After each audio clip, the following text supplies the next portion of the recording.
The orphanage was a house that never slept. Its windows were crooked eyes. Its corridors whispered with drafts that smelled faintly of mildew and forgotten prayers. Children lay in rows of iron beds, twitching in dreams too heavy for their small bodies.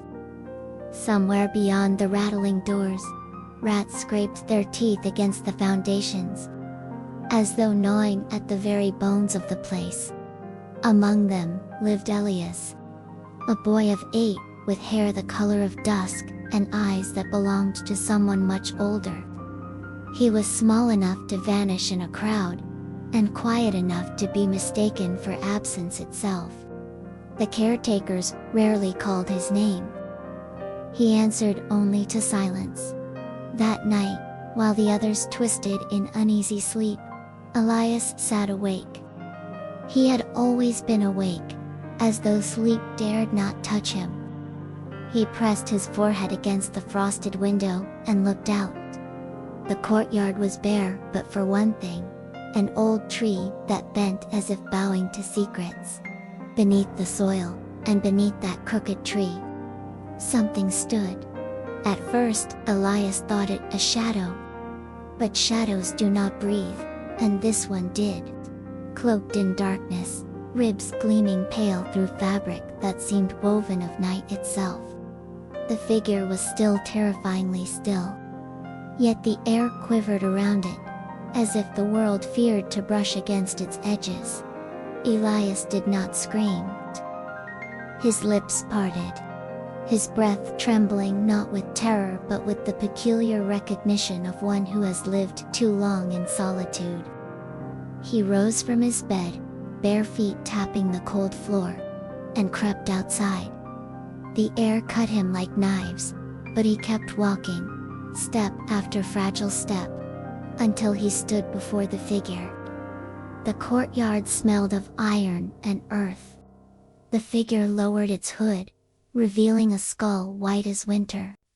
Hollow sockets lit with an ember's faint glow. Death had come. The other children, had they seen, would have buried their faces, sobbed into their pillows, prayed until their throats broke. But Elias Strange, little Elias did not flinch. He stared at the figure with those wide, tired eyes, and something uncanny stirred at the corners of his mouth. A smile. It was a broken smile, small and sad, but real.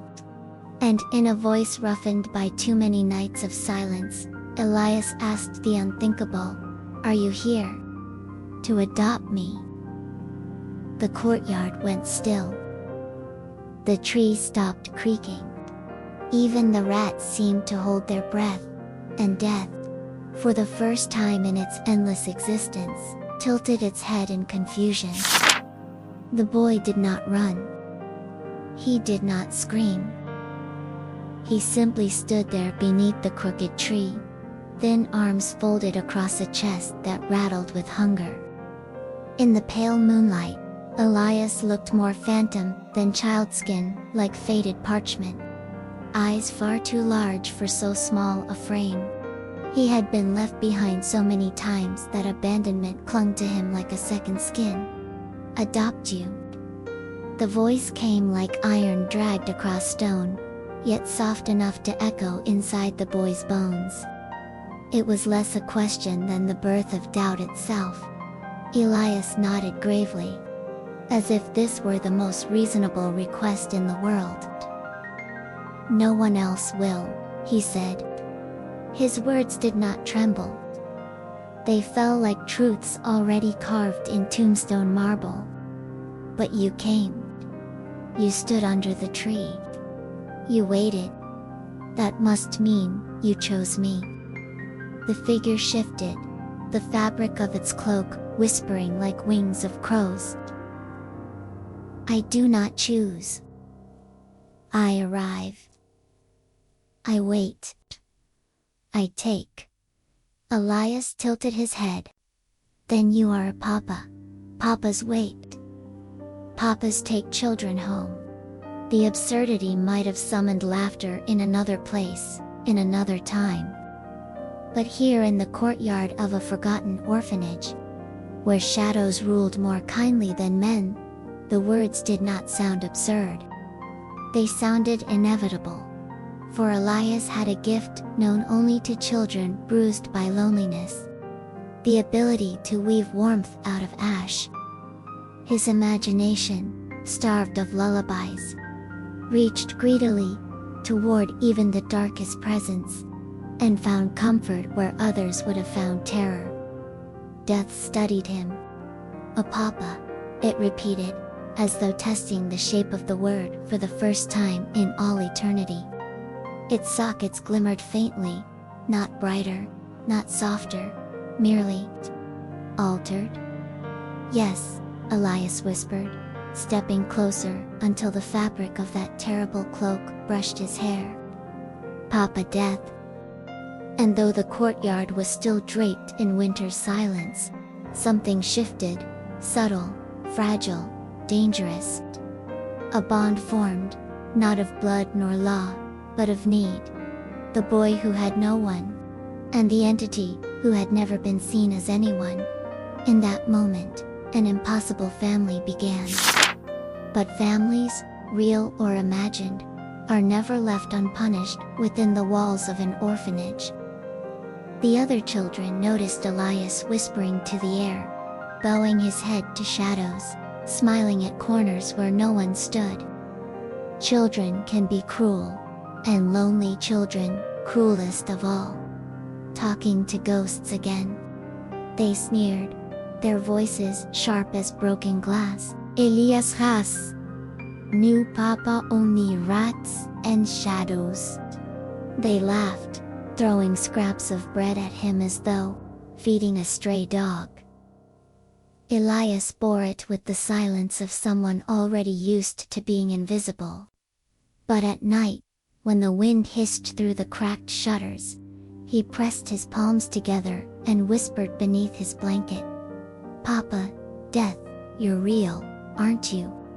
And from the corner of the dormitory, unseen by all but him, the hooded figure inclined its head.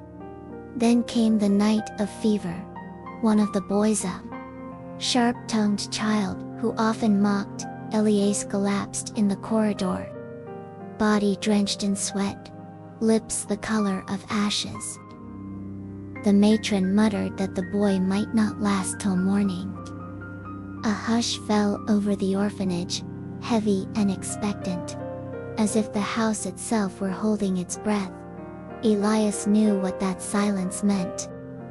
He ran into the courtyard, barefoot on the frost, and found Death waiting beneath the bent tree. "Please," Elias cried, his voice cracking against the stone of the night. "Not him. Not tonight. Don't take him away." The figure stood immobile, a monument of inevitability. Its hollow sockets glowed faintly, not with malice, but with the indifference of eternity. "It is his hour," Death murmured, voice rumbling like earth opening a grave. "I arrive. I wait. I take. That is the law." Elias clutched the fabric of the cloak, his small fingers trembling. "Then break the law.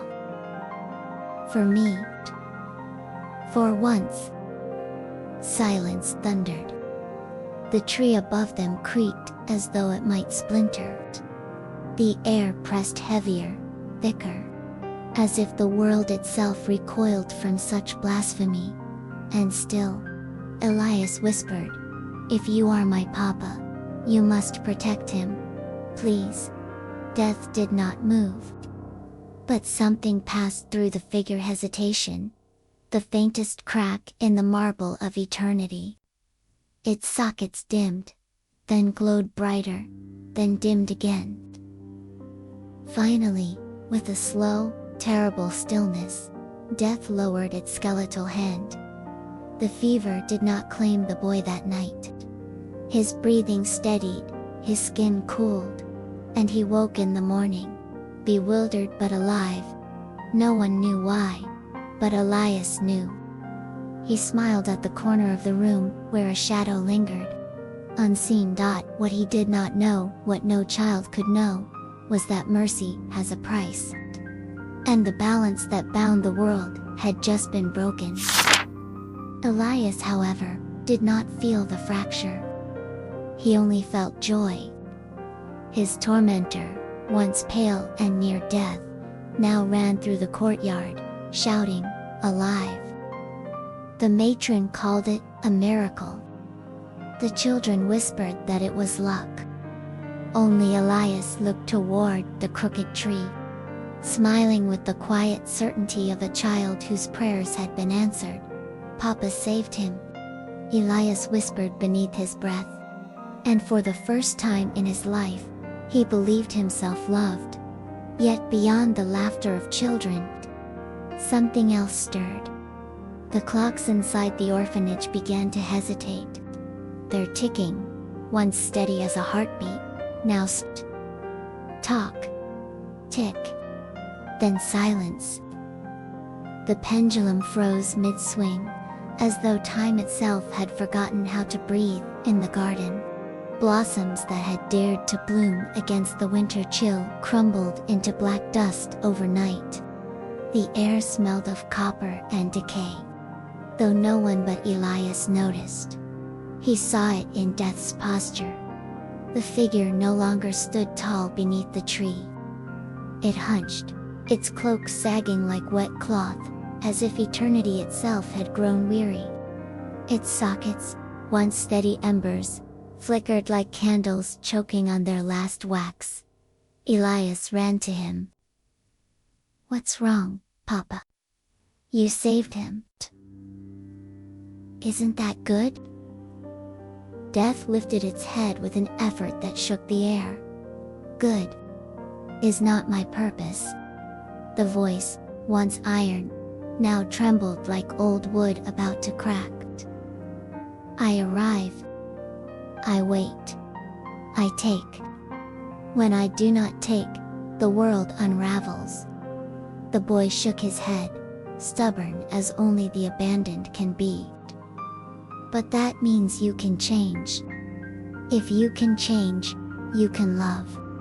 And if you can love, then you are not only death, you are mine." The silence that followed was not empty. It was full, too full. The sky groaned with unseen weight. The ground seemed to quiver. And a crow fell from the air mid-flight, dead before it struck the earth.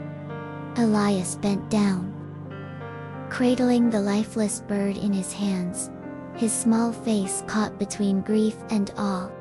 He looked up at death, whose cloak rippled without wind, whose sockets dimmed until they were nearly hollow. And in that dreadful stillness, Elias learned his first cruel truth. Love could indeed bend the laws of the universe. But laws, once bent, demanded their payment. And soon the children began to notice. The bread in the pantry molded before it was broken. Lamps flickered, though oil was full. A baby bird fell dead from its nest with no cause at all. Whispers grew in the dormitory. "It's Elias. He is cursed. He carries shadows in his pockets." Fear sharpened into cruelty. The children cornered him in the corridor, shoving him against the wall. "You're the reason the clocks stopped," one shouted. "You killed the bird," cried another. Their fists were small but vicious, their voices venom that only loneliness could distill. Elias did not fight. He never did. He slipped through the cracks of their rage like water through broken glass. Silent, unresisting until his lips split, and his knees buckled. Then, and only then, he ran. He fled the orphanage, through the frozen garden, to the crooked tree. There, in the hush of moonlight, he collapsed into the shadow that waited for him. "Papa," he sobbed, his breath white with winter. "They hate me. Everyone hates me. Death bent low, the night bending with it. For a long while, it said nothing. Its presence was a silence heavier than cruelty, but not cruel. At last, it whispered, "Then I will love you." The words, alien on its tongue, trembled like a curse, trying to become a blessing. Elias sniffled. "But you don't know how." The figure straightened. Something in its sockets flickered, not the ember of duty, but a fragile imitation of desire. To prove itself, death attempted what no eternity should attempt. It crouched in the snow, stretching its mouth into a jagged semblance of a smile. The sound that followed was hideous, a rasp, like bones grinding. Elias laughed, despite his tears. "Not like that," he said. "You have to laugh like this, ha ha ha." And so the Lord of Shadows rasped again, this time higher, stranger. The sound echoed through the courtyard like the laughter of a coffin opening. Yet Elias clapped his hands. Death tried more. It stole a sugar sweet from the pantry, pressed it to the hole where lips should be. The candy dissolved, untouched, but Elias cheered as if watching a miracle. Later, they played hide-and-seek in the corridors, Elias ducking behind doors. Death folding itself into darkness so complete that even the walls seemed to vanish. There were moments of joy, absurd and fragile, like stars shivering in black water. But with each attempt, Elias's laughter ended in silence, and silence ended in sorrow. For death could never taste the sugar. Death could never laugh like boys did. Death could never, truly, be a papa. Yet still, it tried because Elias had asked it to. But the boy's laughter, once a fragile flame, grew weaker with each night. His cheeks hollowed, his steps slowed, and coughs shook his small body, like storms rattling a broken house. The matron muttered of fever. The other children whispered of curses. And Elias, too tired to argue, simply closed his eyes and leaned against the window pane. Watching frost creep across the glass, Death stood outside, beneath the crooked tree, waiting, as always. Yet this time it did not wait for another. It waited for Elias. When the child stumbled into the courtyard, pale as parchment, Death's sockets glimmered with a dread it had never known. "It is near," the figure whispered, its voice cracked like a church bell split and stormed. "Your hour draws close." Elias sat upon the frozen earth, small hands clutching his knees. His breath misted into the air, vanishing as soon as it appeared. "Then let it come," he said softly, as though speaking of bedtime rather than burial. His eyes, ancient for his years, met the skull's hollow gaze. Death is not a monster. Death is the home that waits when no one else will. The words pierced deeper than any prayer or scream. Death faltered, its cloak trembling as though stirred by a wind no mortal could feel. Never had a soul spoken so, not in terror, not in bargaining, but in acceptance. Yet Elias was not finished. He lifted his fragile chin, and though his voice was weak, it carried with the weight of conviction. "But you, Papa, you're not here to take me." He reached out a trembling hand, resting it against the cold fabric of the cloak. "You're here to love me." Something impossible shifted in the marrow of eternity. Death, who had been sculpted from silence and sharpened by inevitability, felt a fracture inside itself, a hollow that had never existed until now. A wound, but not of decay. A wound of empathy. It was unbearable, unfamiliar, yet undeniable. The figure bent lower, sockets dim with an ache that was not hunger, not duty. "I do not know how to love," it confessed, voice shaking like earth before it splits. Elias smiled faintly. The smile of a boy who had always been denied but never surrendered. "Then learn. Learn with me. That is what papas do." The courtyard went silent. Even the frost seemed to pause in its creeping. Death, who had carried kings to their tombs and children to their graves, who had never faltered in all eternity, now trembled before a dying boy's request. And for the first time, eternity envied the living.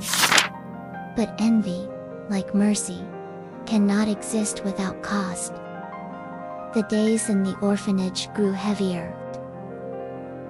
Shadows clung to walls like tar. The clocks never resumed their ticking.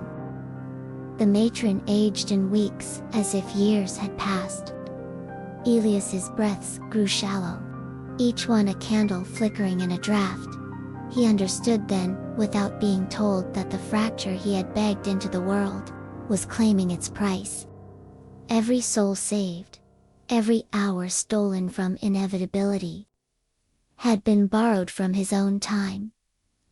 One evening, as snow began to fall in slow, unnatural spirals, Elias summoned the last of his strengths and crawled to the crooked tree. Death was already there, bent low, its cloak sagging like a sail without wind. "I know," Elias whispered. His voice was so thin, it almost broke. "I know I don't have long." Death said nothing. Its sockets flickered weakly, the embers of a dying star. "I'm not angry," Elias went on. "You gave me more than anyone ever did. You stayed." He pressed his hand to the cold fabric. "But I don't want you to be alone when I go." The figure shuddered, not from cold but from something far deeper. "Alone is my nature," it murmured. "It is what I am. I arrive. I wait. I take. And then I am alone again." Elias shook his head, a child's stubbornness glowing in his fading eyes. "Not anymore." He drew a rattling breath. "I have one last request, Papa." Death bent closer, as though the night itself leaned in to listen. "Let me adopt you," Elias said. "Not the other way around. You are my child now. I'll live in you." The words fell into the air like stones into a frozen lake, soundless, shattering everything beneath. For a heartbeat, the world held still. Then, something impossible happened. From the hollow sockets of death, a drop formed. It trembled like crystal, catching the dim light, then slid down the pale bone of its cheek. Another followed. Then another. Death, who had never wept for kings or beggars, for lovers or children, cried.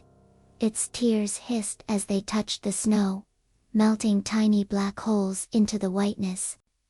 Its voice cracked like a cathedral collapsing. "I do not know how to be yours." Elias's small, shaking hand reached up and cupped the skull's cheek. "Then learn," he whispered. "Carry me inside you. That's what children do. They carry their parents forever." Snow swirled, the crooked tree groaned, the stars dimmed. In that moment, the endless and the fragile exchanged something more binding than law, belonging, and for the first time, death was not alone. Yet that single mercy cracked open a cruelty greater than any it had ever delivered. Elias lay beneath the crooked tree, his breath shallow, his skin waxen. The child who had dared to love the unloved, slipping away like sand through broken fingers. Around them, The world shuddered. Time itself hiccuped, faltering between ticks. Candles guttered in their windows without wind. Across the city, roses bloomed and withered in the span of a heartbeat, while clocks melted and froze in the same instant, all because death had hesitated. Death knelt beside the boy, its shadow stretching wide, covering the snow in a darkness that writhed like a tide. In its chest, something alien clawed to be born: pain, longing, 1,000 borrowed heartbeats echoing through hollow bones. "Papa," Elias whispered, his voice threadbare, a mere ghost of sound. "You must choose." And Death knew. There were only two paths left. If it delayed once more, if it clung to Elias's fragile spark, it would fracture the veil forever. The living and the dead would bleed into one another, tearing the earth into a fever of chaos. Rivers would choke with shadows. Children would never wake from sleep. Mothers would cradle corpses that never cooled. Existence itself would unravel. But if it let Elias go, if it obeyed the law it had broken once already, it would lose the only soul who had ever named it family. The first child to call it Papa, the only voice to see it not as a terror, but as something worth loving. Death trembled, its cloak whispering like a shroud caught in storm. "I cannot," it moaned, the sound like marble cracking in a cathedral. "Not again. Not when you made me more than what I am." Elias's lips curved into the faintest smile. "That's what love does, Papa. It makes us more. But love also lets go." The crooked tree groaned. Snow fell upward instead of down, spiraling like ash. 1,000 whispers filled the air, the voices of the dead, calling their master back to balance. Every road had collapsed, every bargain undone. Death's skeletal hand hovered over the boy's chest, torn between pulling him back and setting him free. The choice was agony, infinite and merciless. For the first time in eternity, Death begged not to God, not to fate, but to the fragile boy beneath its hand. "Tell me what to do," it rasped. Tears falling like black fire into the snow, and Elias' eyes closing whispered, "Be my Papa." One last time. The world held its breath. Death's hand descended. The choice was made. A silence, vast as eternity, stretched across the crooked tree, the orphanage, the city, the stars. Then, softly, like the sigh of a candle, Elias exhaled.